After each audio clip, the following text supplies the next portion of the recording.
Bonjour à tous. Aujourd'hui, une vidéo sur le plan de swing. Mais d'abord, laissez-moi vous demander une question.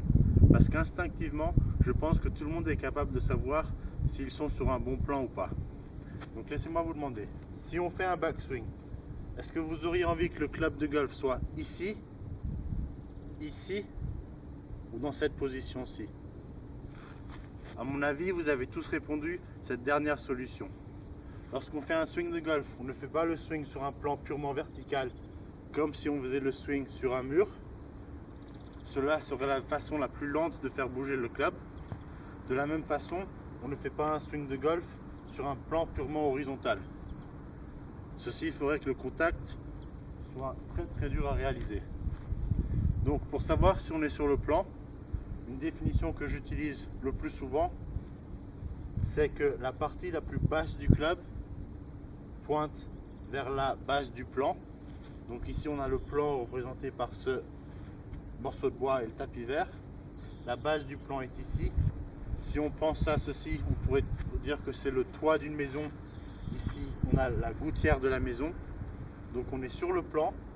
Si la partie la plus basse du club pointe vers la base du plan, vers la gouttière, sauf lorsque le club est parallèle au sol, dans ce cas là le club est également parallèle à la gouttière, à la base du plan.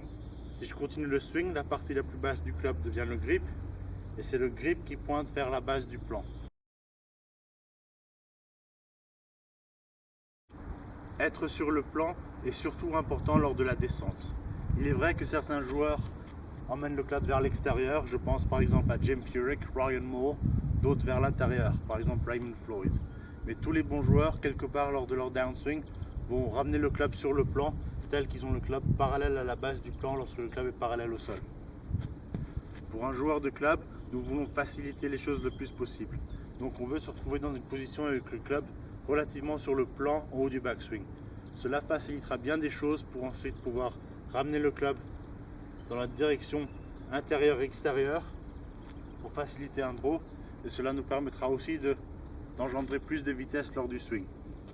Si vous maîtrisez votre plan, c'est que vous maîtrisez votre shaft de golf. Il ne vous reste plus qu'ensuite deux éléments à contrôler, la tête de club et la face de club. Si vous contrôlez le shaft, vous contrôlez votre plan, vous jouerez mieux au golf. Si vous avez des questions, n'hésitez pas à me contacter.